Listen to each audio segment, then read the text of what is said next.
chose. On va parler d'un présumé pédophile qui a été piégé par la mère de sa victime. Avec nous, Mme Yvette Richer, qui est la mère d'une jeune adolescente de 12 ans qui était l'objet d'un racolage de la part d'un prédateur sexuel sur Internet. Bonsoir, Mme Richer. Bonsoir, M. Lévesque. Alors, votre petite fille de 12 ans est sur Internet. Vous vous rendez compte qu'il y a quelqu'un de plus âgé qui essaie de la courtiser. Racontez-moi, comment vous vous rendez compte de ça?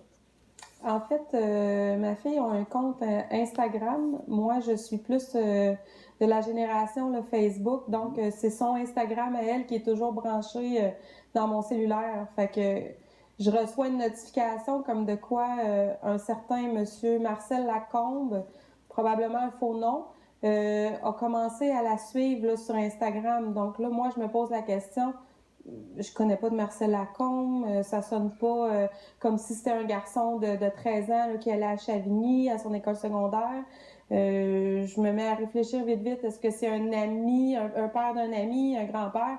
Là, en une fraction de seconde, je me dis, je connais pas de Marcel Lacombe. Je vais voir sa page Instagram, ça me montre que c'est probablement une photo qui a été... prise, dans le fond, de quelqu'un d'autre. Là, on dirait une photo professionnelle, tu sais, avocat, agent d'immeuble ou une photo publicitaire. Fait que ça me dit absolument rien rendu là. Ils n'ont pas d'amis en commun. Ça m'allume une cloche que probablement ça pourrait être justement quelqu'un de malveillant là, qui voudrait avoir... Alors, vous embarquez dans son jeu en disant oui. que je vais vérifier, puis éventuellement, je dénoncerai à la police. Vous vous mettez dans la peau de votre fille et vous entreprenez un dialogue. Alors, comment ça se passe? En fait, j'aurais pu tout simplement juste le supprimer de son Instagram et de pas rien faire à ce moment-là.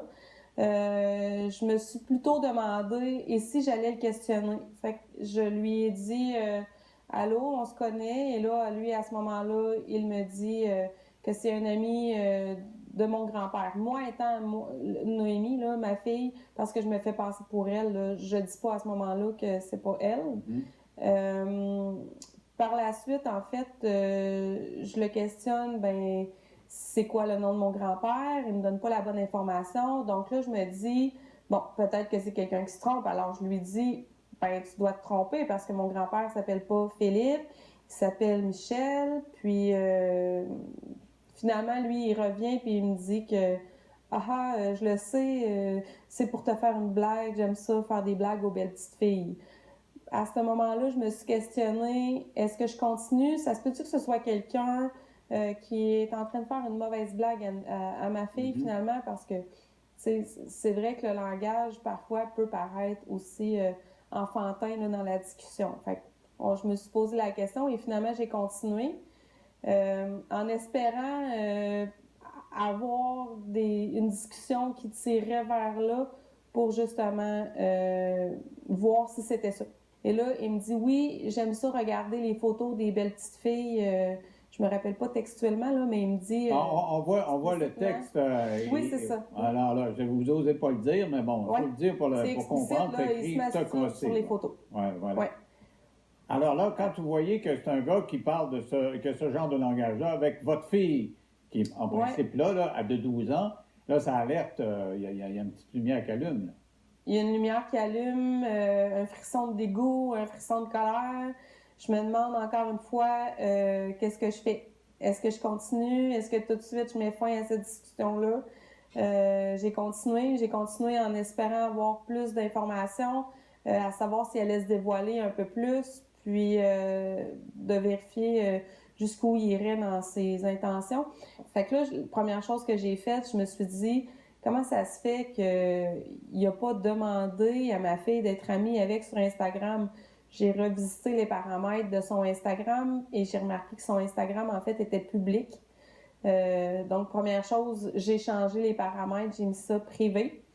Donc, maintenant, c'est plus tout le monde qui peut voir entrer en contact avec ma fille sur Instagram. C'est la première chose à faire. Premier conseil pour les parents, éventuellement. C'est le premier conseil, effectivement. Puis... comme j'expliquais à ma fille, son Instagram, il n'est pas de mauvais goût et c'était... Il n'y a pas de pause choquante, parce que souvent, les jeunes, ils ne savent pas trop, là, puis ils vont prendre des pauses provocantes, c'était pas le cas. C'est ça. Donc, vous l'encadrez et vous êtes allé à la pêche avec cet homme-là. Le gars, manifestement, il voulait quelque chose de nature sexuelle. Vous avez appelé les policiers. Qu'est-ce que les policiers peuvent faire avec ça? En fait, moi, sur le coup, je pensais pas appeler mon poste de police local. Je pensais pas qu'il allait faire quelque chose avec ça pour vrai. Je me disais, qu'est-ce qu'ils peuvent faire? Probablement, c'est un faux nom, un faux compte, des fausses photos.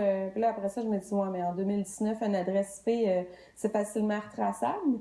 J'en discutais avec une amie, puis une amie à moi me dit qu'il y a 2 ans de ça, quelqu'un en face de chez son frère s'est fait arrêter pour ça. Quelqu'un qui s'était fait retracer pour des discussions. Même si tu as changé de personnalité, tu t'es fabriqué un compte, tu as ton adresse IP qui fait foi de tout, là, dans le fond. C'est vraiment pas long. Donc, vous décidez d'aller porter plainte aux policiers. Comment vous êtes accueillis? Oui. Est-ce qu'ils ont enquêté? Est-ce qu'ils ont ouvert une enquête? Oui. En fait, à l'intérieur d'1 heure environ, les policiers étaient chez nous. Ils nous ont questionnés de la même façon que j'ai questionné mon enfant. Est-ce que ça se peut? Est-ce que tu crois que ça peut être quelqu'un qui veut te jouer un tour? Est-ce que tes amis t'ont parlé de discussions comme ça qu'il y avait eu avec cet homme-là? On a fait le tour de la question avec eux. Ils ont pris ça au sérieux. Ils ont vraiment pris une déposition. Et là, l'enquête est en cours. Les photos. Oui. Okay. Ouais. Alors, moi, je voulais qu'on en parle, je voulais le souligner à l'intention des parents. C'est que vous vous êtes mis dans la peau et vous l'avez débusqué. Et cet homme-là, donc, se manifestera plus, là. Ça finit comment, votre conversation? En tout cas, j'espère qu'il se manifestera plus dans nos comptes à nous, là. En tout cas, ici, si vous voit à la télévision, oui, c'est ça. Ouais. Si c'est un jeune qui fait un mauvais tour, il ne fera plus. Probablement que ça va y servir de leçon, effectivement. Mais là, j'ai perdu votre question. Non, c'était, vous avez fini ça comment, cette conversation-là? Honnêtement, j'étais fâchée quand que j'ai décidé de mettre fin à la conversation. Je me suis annoncée comme étant la mère de Noémie et que c'était pas elle qui parlait. Il me disait que c'était pas vrai. J'ai tenté de faire un appel vidéo avec lui. Il a pas allumé la caméra. C'est là lui était en état de panique. Et j'espère, comme je disais, comme ça passe à la télévision, puis dans le journal un peu partout, qu'il va doublement en panique. Merci d'avoir participé à l'émission. Ça me fait plaisir. Au revoir. Il faut le faire comme